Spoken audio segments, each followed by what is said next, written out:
কেছনৰ অন্য এটা ভিডিঅ'লৈ স্বাগতম জনাইছোঁ। আজি আচলতে শুই উঠিয়ে মনটো খুব ফূৰ্তি লাগিছে। কিয় জানেনে? ফূৰ্তি লগা মেইন কাৰণটো হ'ল আজি সূৰ্য দেৱতাক মানে চেৰ পেলাই পৰা বৰুণ দেৱতা আহি গ'ল মাৰ্কেটত। এয়া বৰুণ দেৱতা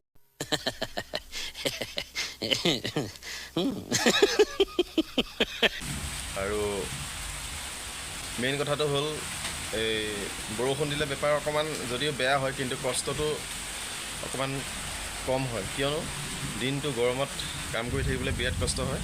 আৰু আজি আচলতে উঠি পেলাই মনটো ভাল লাগিছে। আমাৰ ফালে খুব দবাপতীয়া বৰষুণ দি আছে আৰু যি ৰাস্তাৰ কাষত ফ'ৰলেনে যিখিনি পুলি লগাইছিলে আচলতে এই ইয়াত পুলি লগোৱা আছে। ইয়াৰ পৰা যদি কেমেৰা কভাৰ হয় দেখালোঁ হয়, কিন্তু কেমেৰা কভাৰ হোৱা নাই। পুলি লগাইছে, এই পুলিখিনি আচলতে জীপাল হৈ উঠিব, যিখিনি ফ'ৰলেনৰ মাজত আপোনাৰ এনেকৈ ডাইভাৰচন হয়। ডাইভাৰচনৰ যিখিনি পুলি দিয়ে, খুব ধুনীয়া ধুনীয়া পুলি লগাইছিলে।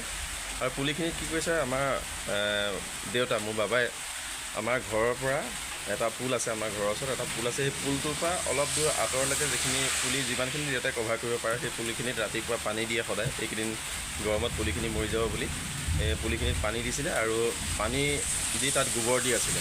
আৰু সেইকাৰণে কোনোবা মানুহে দেখিলে চাগে, কি কয় ফৰেষ্টৰ মানুহে দেখিলে চাগে তেনেকৈ কৰি থকা। আৰু কৰি থকাৰ কাৰণে দেউতাক কি কৰিছে, মানে অহা 5 জুন তাৰিখে দেউতালৈ এখন মানে চিঠি আহিছে।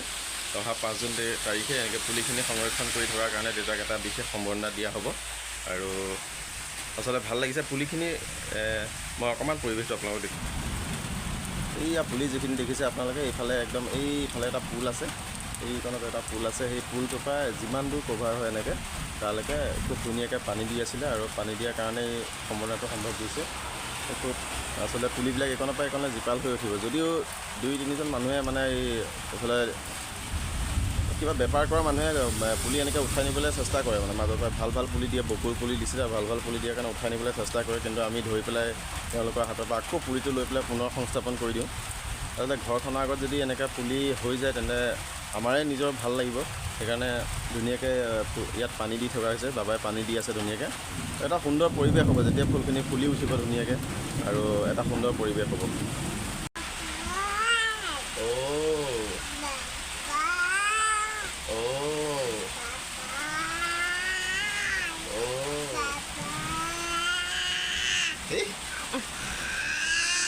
আইতাক কি বুলি মাতা? আইতাক আইতাক মানে আইতাক কি বুলি মাতা? আইতাক আইতাক কি বুলি মাতা? বুই বুই এই কি কৰি আছে তোমাক? এইফালে এইফালে এইফালে এইফালে। হাই হাই, চেনেলটো ছাবস্ক্ৰাইব কৰি দিয়ক। হাই, আমাৰ চেনেলটো ছাবস্ক্ৰাইব কৰি দিয়ক। টকৰি এটা কৈ দিয়া, টকৰি বুলি কৈ দিয়া। আইতাক কি বুলি মাতা তুমি? আইতাক আইতাক কি বুলি মাতা? হাঁহি এখন দি দিয়া, হাঁহি এখন দেখাই দিয়া। দাঁত চাওঁ, দাঁত দেহা দেহা দাঁতকেইটা দেখাই দিয়া। জিভা দেখাই দিয়া, জিভা দেখাই দিয়া, দেখাই। আইতাক কি বুলি মাতা? বুঢ়ী। ই আইকক বুঢ়ী বুলি মাতে, মানে বুঢ়ী বুঢ়ী বুলি এতিয়াৰ পৰাই কৈছে। বুঢ়ী বুলি কয় আইতাক, নাপায় নহয় বুঢ়ী বুলি ক'বলৈ, আইতা বুলি ক'ব লাগে। নালাগে নালাগে, মোবাইলটো লাগে। খাবলৈ আহিছোঁ এতিয়া।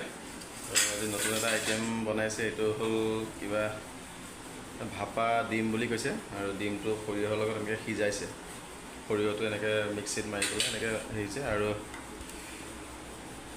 তাতে এনেকুৱা হৈছে দেখিবলৈ ভাপা ডিম। আৰু ভাতৰ লগত আজি আছে দালি, এয়া এই ভাপা ডিম বুলি কৈছিলোঁ, আৰু এয়া পটল, আৰু কি আছে আৰু একো নাই। এয়াই ভাত খাওঁ আজি। ভাতকেইটা খাই লওঁ, তাৰপিছত দেখুৱাই আছোঁ। ভাতকেইটা খাই লওঁ। আমি আচলতে ডাইনিং আছে যদিও তলত ভাত খাই পেলাই বেছি ভাল পাওঁ। যিহেতু গাঁৱলীয়া মানুহ আমি, তলত ভাত খাই পেলাই ভাতকেইটা খাই লওঁ ধুনীয়াকৈ।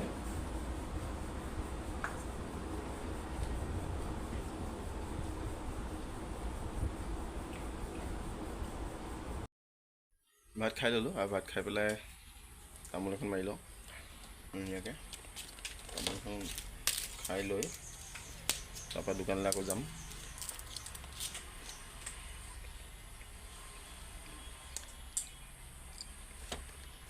চূণ চেটাটো মানে লাগেই মোক, চূণ চেটা নহ'লে তামোল খাই ইণ্টাৰেষ্ট নাই। কিন্তু আগতকৈ যথেষ্ট কমাইছোঁ। আগতে এনেকৈ খাওঁতে উৎসুত পূৰা ফাটি থাকে, এতিয়া অলপ অলপ ফাটি আছে কিন্তু যথেষ্ট কমিছে আগতকৈ। এতিয়া মই এই ভাত খাই ল'লোঁ, আৰু ভাত খোৱাৰ পিছত এতিয়া মায়ে ল'ৰাক যিহেতু ধৰিব লাগে, দেহাক ধৰিব লাগে। এতিয়া মায়ে এই ভাত খাই পেলাই দেহাক ধৰিব, আৰু দেহাই এই থাকিব, তাৰপিছত মায়ে ভাত খাব। মায়ে ভাত খোৱাৰ পাছত কি হয়, আমাৰ এনেকৈ ধুনীয়াকৈ চিৰিয়েল চাই, টিভি চিৰিয়েল চাইছে, তাতে টোপনি যায়। তাৰপৰা টোপনি গৈ পেলাই ধুনীয়াকৈ উঠি পেলাই গাখীৰ ঠিকাদাও তেতিয়া আহি পায়, আৰু চাহ ধুনীয়াকৈ বনায়, আৰু চাহ খাওঁ। চাহ খাই পেলাই কেতিয়াবা যদি মোৰ অকণ ভাগৰ ফিল হয়, আৰু তেতিয়া মই খাওঁ। যিহেতু তেনেকৈ গৈ আছে আৰু জীৱনটো ধুনীয়াকৈ পাৰ হয়। আজি এয়া লাইনৰ পৰিৱেশ, এয়া পিছফালে নিমখ আছে, অলপমান মাল আছিলে খালী কৰি লৈ এয়া নিমখ পেলাব গৈ আছোঁ এতিয়া। আৰু লগতে লগৰ এজনৰ ল'ৰা অৰ্ণৱ এখন আছিলে, অভিজিত বুলি, ডিফেন্সত কৰে, CRPFৰ, আৰু পেলাই ঘৰলৈ গৈ আছোঁ। খুব গৰম উঠিছে, ভাতটো খাই ল'লোঁ ধুনীয়াকৈ তাৰ ঘৰতে। খাই পেলাই তাৰ ঘৰৰ আপোনাৰ মালটো পেলাই ঘৰলৈ গৈ আছোঁ, নহ'লে ওলাই অহা অকণমান সময় হ'ল। ধুনীয়াকৈ ভাত খাই পেলাই এতিয়া এই ঘৰলৈ গৈ আছোঁ।